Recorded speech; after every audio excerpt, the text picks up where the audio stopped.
So this also is a document if you want to refer. Again, for sources of law, it basically means the origin from where law is derived. So we have two sources, ancient and modern sources. First of all, Shruti, like there used to be the saints and all who would meditate, and then they would get enlightened, right? They would get some knowledge from some divine sources. So whatever they heard during that time of meditation, that is called the Shruti. Shruti means what you hear. All right, what you hear is Shruti. So whatever they heard, that also acted as a source of law. Then after hearing, you should remember also, right? Whatever you remember, that is Smriti. Smriti means what you remember.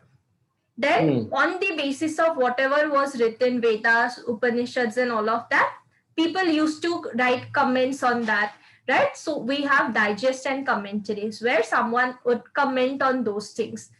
Those also acted as a source of law. Then custom. Custom is some kind of a habit or practice that is continued for generation and generation without a gap, right? Like sati, dowry, then child marriage, all of those were also custom. But again, we need law to get rid of bad customs also. Like we had law to get rid of sati. Now we have law to get rid of dowry, then child marriage and all of that, right? So custom is a source of law, and also with the help of law, we try to get rid of bad customs. All right, whatever is good custom, we will take help of those and then develop a new law. Okay.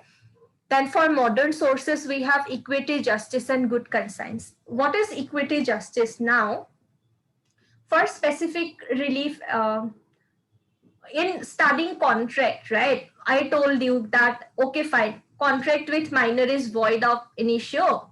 But if minor is trying to misrepresent his age, make people believe I am a major, and then try to get unnecessary profit, right? Unjust enrichment.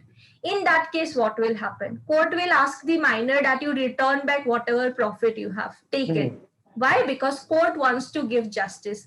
So those kind of decisions are called as equity, justice, and good conscience. That those decisions are based on principles of equity, justice, and good conscience. So that also is a source of law. Okay, because we want to provide justice to all, that is the reason why we have these kind of principles like unjust enrichment. That principle also comes under this, right? So that also is a source of law.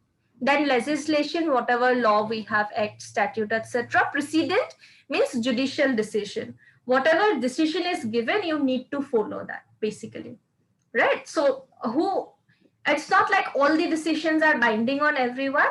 Whatever Supreme Court decides, that is binding on every single court in India. Whatever high courts decide, it's binding on the lower courts coming under that specific high court. All right. If Karnataka High Court gives a decision, it will not be binding on some lower courts of Delhi. It will be binding only in Karnataka. All right. So that is basically precedent. Judgments of superior courts are binding on inferior courts. Do you want this document, or you have already studied this part? Actually, share the document. I have studied, but from multiple sources. Okay, fine then. So you can just go through this maybe once. I'll share it. All right.